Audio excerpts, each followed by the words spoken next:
بسم اللہ الرحمن الرحیم۔ سلام ادبی دوستو۔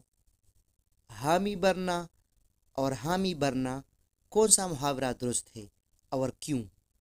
تو چلیے ویڈیو میں جانتے ہیں۔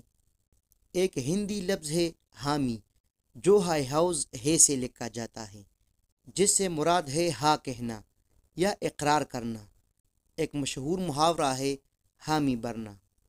حامی کا صحیح املا ہاں کی طرح ہائی ہوس سے ہے، لیکن لوگوں نے اس میں بھی تصرف اور رد و بدل کیا ہے اور اسے ہائی ہوتی سے لکھ کر عربی کا حامی بنا دیا ہے۔ محاورہ استعمال کرتے ہیں تو ہائی ہوتی ہی سے حامی برنا لکھتے ہیں اور یہ نہیں سوچتے کہ یہ ایک بےمانی بات ہے۔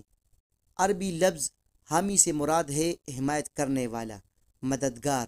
اس کا ہندی لفظ ہاں سے کوئی تعلق نہیں۔ ایک بڑے سینئر کالم نگار اور قومی سطح کے شاعر اپنے کلام میں لکھتے ہیں، میں نے استاد ذوق کو یاد کرتے ہوئے شرکت کی حامی بھر لی۔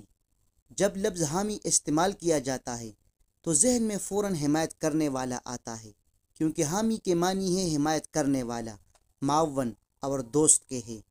شاید موصوف حامی برلی لکھنا چاہتے تھے، اس لیے عربی لفظ حامی اور ہندی لفظ حامی کے کم از کم املا میں ضرور فرق قائم رکھنا چاہیے۔ تو جی پیارے دوستو، امید ہے کہ آپ حامی برنا اور حامی برنا کے فرق کو سمجھ گئے ہوں گے۔ اپنی دعاؤں میں ضرور یاد رکھیے گا۔ خدا حافظ۔